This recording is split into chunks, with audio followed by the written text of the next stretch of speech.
সাইয়েদনা ইব্রাহিম আর কলেজার টুকরা সন্তান ইসমাইলকে নিয়ে রাজমিস্ত্রির কাজ শুরু করে দিলেন। আল্লাহু আকবার। কাবা ঘর ভেঙে চুরমার, বাপ বেটা মিলে রাজমিস্ত্রির কাজ, পাথর কেটে কেটে বাপ বেটা মিলে কাবা ঘর বানায়। পেশা নাম্বার 1 শেষ। পেশা নাম্বার 2 ঝাড়ুদারগিরি। পেশা নাম্বার 2 কি?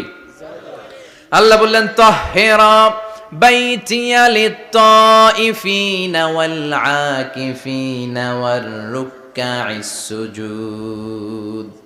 মসজিদেরি ঝাড়ু বারদার হোক আমারে হাত, শোনো আমারে মুনাজাত।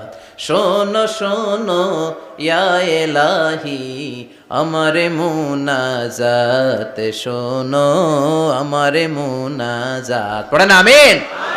আল্লাহ বললেন তাহেরা, পরিষ্কার করো মানে ঝাড়ু দাও। বাইজি আমার কাবা ঘর